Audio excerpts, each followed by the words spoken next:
moderator. I am from Savannah, Georgia, and I currently work for the organization as an organizer called 9 to 5, Working Women for Social Justice. And just so everyone knows where they are today, because it's been a long day, you are in moving the ball forward in the Deep South, why what works in your town doesn't work in ours. And the shorter version of that is balls deep. I'm gonna take a minute and introduce my lovely panel.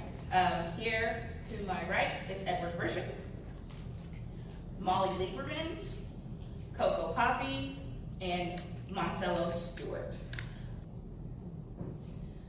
So Savannah's home. I'm born and raised. And I kind of want to get like a feel, like how many of y'all know about Savannah, been to Savannah, have like an idea, perception? Please don't tell me you watch that trash show, Southern Charm. I don't know what I'm talking about. It's all about that show. Savannah. Okay, we live in Savannah, we're like, that's a very different city. So the thing that I always throw out about Savannah to folks who are like, oh, I know Savannah, like I've seen it, I've been there, yada yada. What do y'all think the median income in Savannah is? It just like 25K. Ooh, thank you. It's 22. 22. So that was good. Usually I get hit with like a 50 or a 60, and I'm like, that would be nice, wouldn't it? So I think there's this perception of Savannah, and a lot of that perception is true, right? But I think if you sort of leave the landmark historic district, it's a very different city, right? It's a very different place.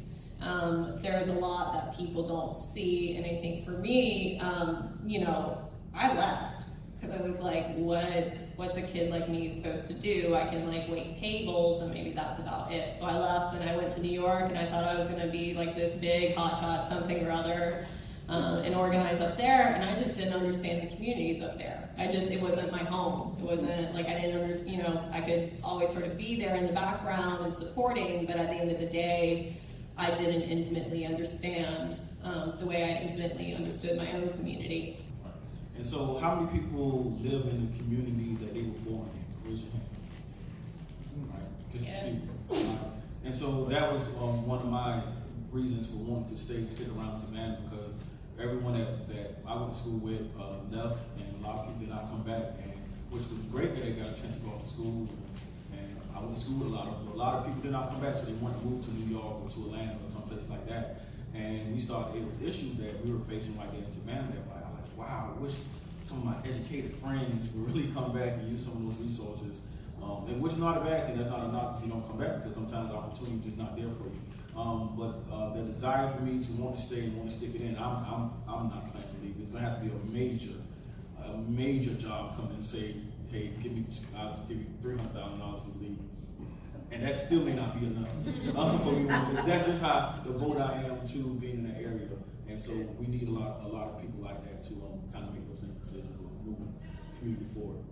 I kind of really got into doing the work for selfish reasons, to be honest. I have 2 daughters, and I started to look out at the landscape, and I started to think about, like, if I don't start doing what I can do to change things right now, what is it going to be like for my daughters when they get grown and have to go out, look for somebody to date, to have companionship, build a family with? Are those options, are the people going to be available for them, and what is the landscape going to look like? And so I decided to try to reach out to people that I knew in my fraternity and start pulling people together to actually try to affect some change in that. And start looking at things that were happening with Trayvon Martin and all the killings and things that we were seeing. And we actually started a Know Your Rights program where we started going around to different high schools and teaching kids how to interact with law enforcement, how to practically assert your rights, and how to get home to your family and things like that. Doing work with the NAACP to address a multitude of issues that we have in Savannah, and also getting people to register to vote so that we can get people in office that care about their issues, that can pull the funds, pull the resources into their communities and do what needs to be done. So I moved to Savannah in 2006, and the official reason that I went there was to go to the Savannah College of Art and Design, which is a big arts university that's based in Savannah.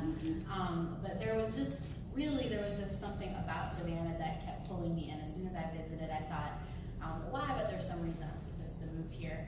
And so I found out about a year and a half later that it was to work with the students that now Move It Up Savannah works with.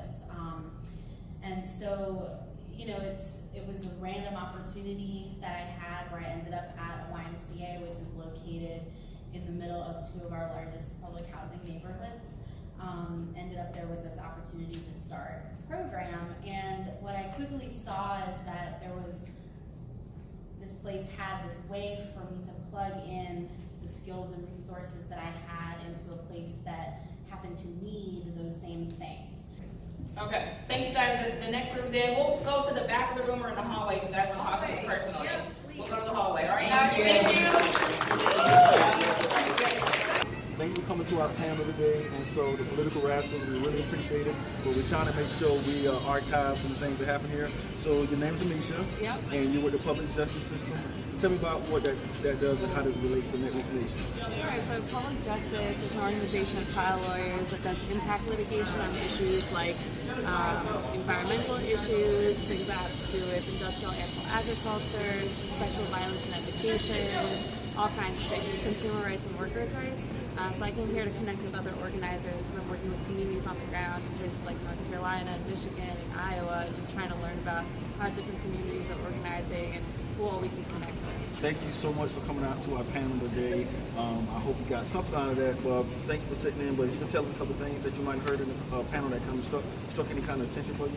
Well, I thought it was a great panel, and I appreciate that y'all were talking about Savannah and what it's like being there and how different it is even from a community 45 minutes away. I also related to some of the panelists because I grew up in New York and then I moved to the South and I lived in New Orleans and Atlanta. I was so surprised when I moved from New Orleans to Atlanta how different it was. So even the difference between those two places, each community is unique, and I think y'all really gave a lot of good tips on how to reach people. You can't just assume I'm going to come in and tell these people what we should do. You have to meet the community leaders and find out who they are and do the legwork, and it takes time to earn people's trust. So all of that really rings true to my experience. Thank you so much. Thank you.